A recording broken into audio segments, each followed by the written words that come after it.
एक जादुई राज्य था जिसका नाम था मूर्स, जहां परियां, एल्फ और कई जादुई जीव रहते थे। वहीं रहती थी एक सुंदर और शक्तिशाली परी मेलेफिसेंट। उसके पास थी बहुत बड़ी पंख, जादुई ताकत और एक दयालु दिल। बचपन में उसकी दोस्ती एक इंसान लड़के से हुई जिसका नाम था स्टेफान।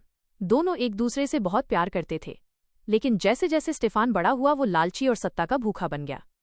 राज्य का राजा एक दिन घोषणा करता है, जो कोई मेलेफिसेंट को हरा देगा वही मेरा उत्तराधिकारी बनेगा। स्टेफन इस लालच में अंधा हो गया और एक रात मेलेफिसेंट के पास गया।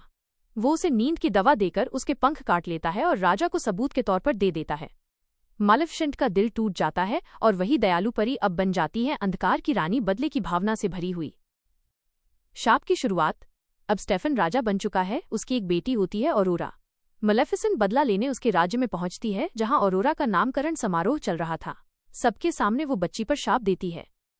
ऑरोरा के 16वें जन्मदिन से पहले वो एक सूत के तकुए, स्पिनिंग व्हील को छुएगी और गहरी नींद में चली जाएगी, जिससे उसे कोई इंसान कभी जगा नहीं पाएगा। लेकिन मेलेफिसेंट ये भी कहती है कि अगर ट्रू लव्स किस मिलेगा तो ही वो नींद टूटेगी। ऑरोरा की परवरिश। राजा स्टेफन अपनी बेटी को 3 परियों के हवाले कर देता है और उसे छिपा देता है। मेलेफिसेंट उसे दूर से देखती रहती है। धीरे धीरे ऑरोरा बड़ी होती है, बहुत प्यारी, मासूम और दयालु। मेलेफिसेंट को उसमें अपनापन महसूस होने लगता है। वो उसे गुपचुप तरीके से देखती, उसकी रक्षा करती और उसे नुकसान से बचाती रहती है। ऑरोरा को भी लगता है कि कोई गॉडमदर हमेशा उसकी देखभाल करती है और वो मेलेफिसेंट को फेरी गॉडमदर कहने लगती है।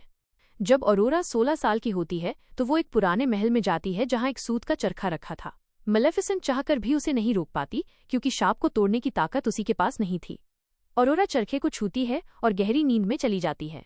मेलेफिसेंट को बहुत पछतावा होता है। वो एक राजकुमार फिलिप को लेकर आती है, जो पहले ऑरोरा से मिला था। वो उसे चूमता है, लेकिन शाप नहीं टूटता।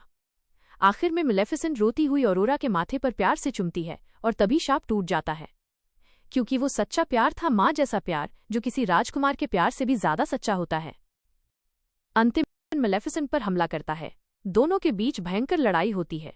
मेलेफिसेंट का साथी डायवल उसकी मदद करता है और आखिर में मेलेफिसेंट अपने पंख वापस पा लेती है।